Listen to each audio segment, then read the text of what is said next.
Hello, I'm Phyllis with MFW, and welcome to another in my series of fundamental issues in feng shui. Today we're going to discuss clutter, the meaning of clutter, and how to address clutter in your life. So I'm hoping to give you 9 points to work with clutter, get rid of clutter, and re-energize your life. Okay, important to understand that clutter has meaning.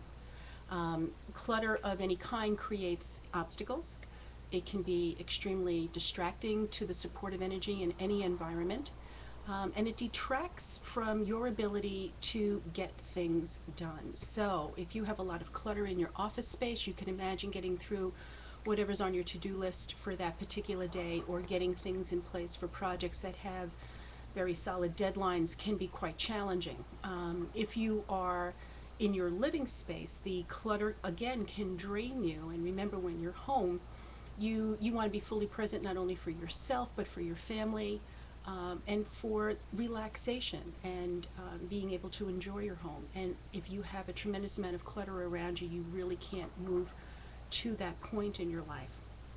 The other piece that we've discussed in the past is that, remember, chi, which is the energy or the life force within you, is supposed to flow easily like water.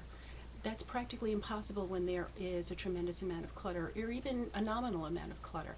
The clutter will then block that easy flow of chi. It will block the flow of chi in the environment itself that should be supportive, but it will also block the flow of chi within your body, so that you're going to feel that there's a disconnect. There is a disconnect between you having thoughts of doing things and the action of being able to actually start doing things and then completing them. If you have a project, for instance, if I'm writing something, I have to clear my desk before I can get started, because if the clutter that's on my desk will detract away from my ability to focus to get it from here onto the keyboard, onto the computer, or onto paper.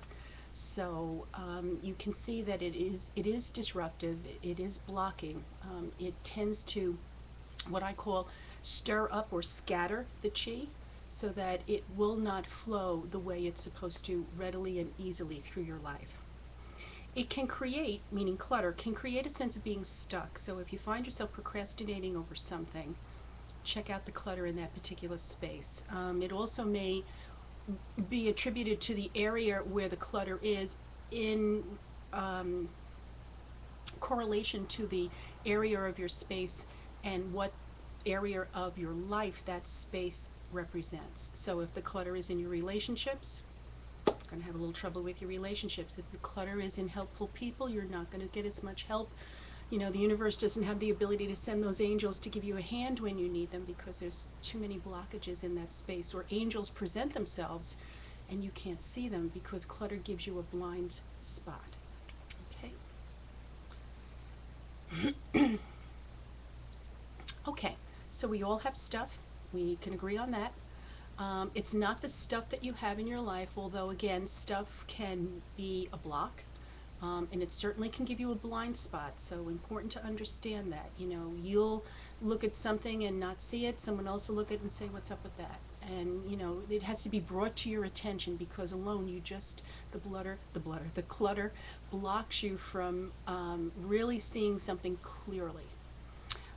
So again, it's not the issue of having stuff, it is the issue of ignoring the stuff.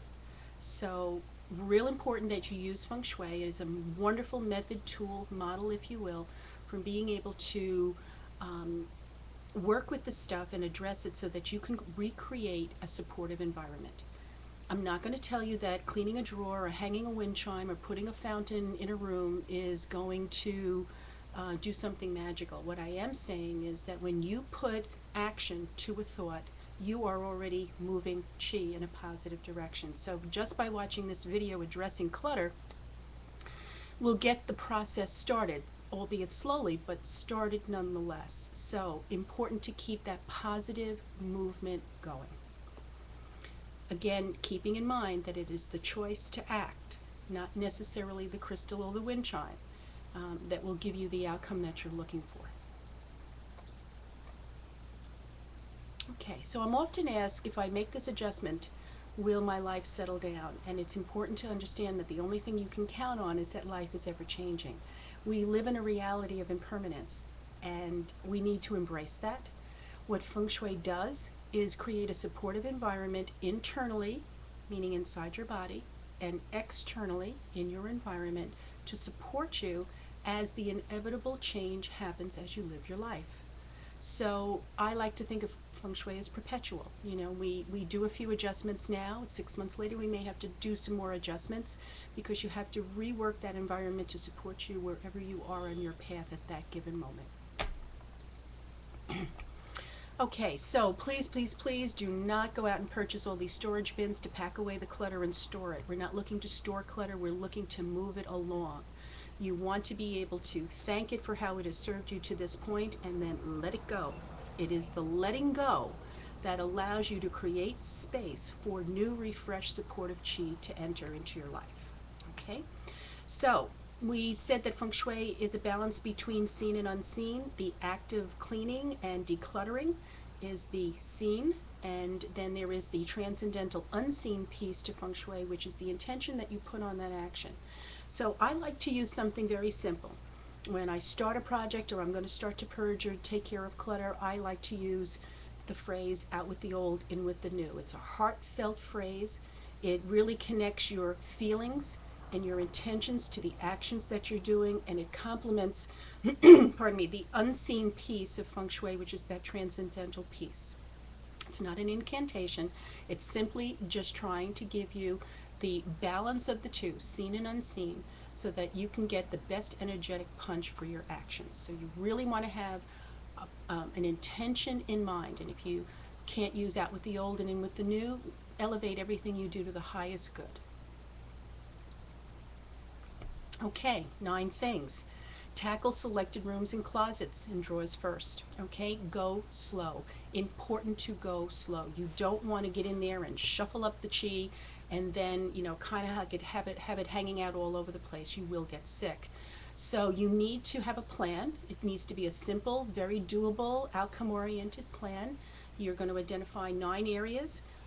And then either do those 9 areas in one day or roll it out over 18 days, keeping in mind that the auspicious number of 9 and the multiples, 9, 18, 27, meaning that it's a favorable number. You know, you're going to use that to kind of give a little energetic push to what you're doing. So identify 9 areas in your home, a drawer, a shelf on a closet, the medicine cabinet, whatever, and then do those 9 areas, perhaps over 9 days, 18 days, and then come back and do the next wave of things. This way you keep the movement and the disruption of the chi, just shuffling of that chi as you do things to a minimum. You're letting the chi settle, and then you're going to create a supportive environment, not an environment that has you going bouncing off walls because you've shuffled things up and didn't give it a chance to settle.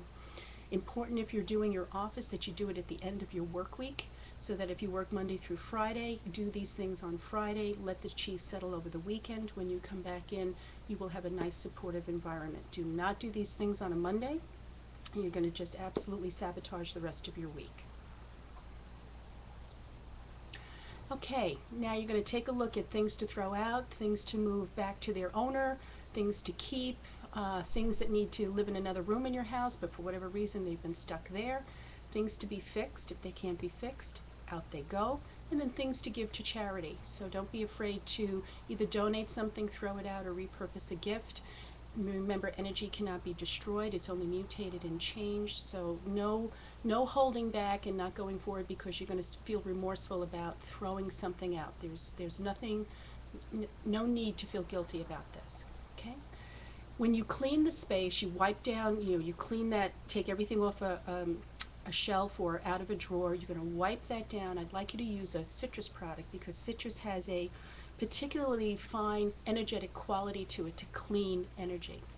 So something with an orange base, lemon base, lime base, whatever you prefer, but you're going to wipe out that space, clean it with citrus, and then go ahead and reorganize it, purging as you do so. Now you purchase the organizational pieces. In other words, if you're going to clean a drawer, you might want to put some dividers in that drawer in order to organize that space, keeping in mind that the entire thing is that drawer is now accessible. anything that you have to fight to get through on a daily basis is not working. So organize that drawer, stick to the organization. If you're going to use storage bins, they have to be what I call grab and go storage bins, meaning Christmas, decorations in a storage bin that you can grab in December and go with it and then put it back. Things that have to do with children's clothes that, for a different season, it's a grab and go. It's not storing old things that you're just reluctant to get rid of and move along. You want to resist storing anything under your bed. It blocks the healing energy from Mother Earth, even if you live on the 16th floor, as you sleep. So even if you use organizers under the bed, it's not a good space to clutter. Keep that area free and clear so that you can invite healing energy from the earth as you sleep. Follow through on those sorted items. Don't let them hang out. If you're going to donate something, donate it. If you're going to throw it out, but don't let it sit there for another month waiting for something to happen. If you're going to adjust an entire room, once you've finished that room, you may want to take a look at the layout on that room and see if there's a chair or a table that needs to be adjusted, or moved, because it is now blocking the space and you just want the space to flow a little bit better. Okay, don't forget your handbag, your briefcase, your computer. Have somebody help you set up folders if you're not really good at that. Clean your handbag. You carry that energy. How much baggage are you carrying on a daily basis? Don't forget to do your car. The glove compartment. You'd be surprised you'll find those old sunglasses in there. Okay, your trunk. Organize your trunk with the, trunk organizers if that's something that you need to do. I use my back seat a lot as a secondary office. Okay, be mindful of what you're carrying on a daily basis, and you'd be surprised. You're going to find that your energy is better throughout the day because you're not traveling in clutter. Okay, now be slow with yourself and be gentle with yourself. If you start to find yourself resisting some of these things, you need to figure out what area of your life that particular spot in the room corresponds to. And again, if you need to refer to the Bagua, you can go to my Facebook fan page, www.facebook.com/Phyllis Quinlan Coaching, and there's a picture of the Bagua and a simple explanation of the Bagua corresponding to that for you.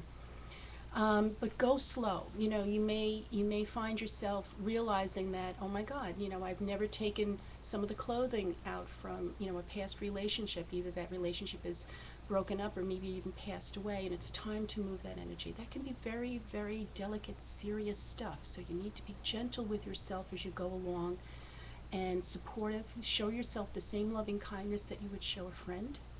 Okay? And then just keep putting one foot in front of the other. Slowly. If you can't do 9 things, do 3. If you can't do 3 things, do 1. Breathe. Make sure you wash your hands as you're doing this, right up to the elbow, seeing all of that old energy go down the drain. Okay? And then reward yourself. I like to think ice cream. Okay, so this has been, pardon me, this has been another in my series of fundamental issues in feng shui, and I will be posting more. If you have any questions, you can go to my website, www.mfwconsultants.com, or you can email me at mfwconsultants@gmail.com. So I honor the life force within you. Good luck as you pursue the clutter in your life to a really positive outcome. Om Mani Padme Hum.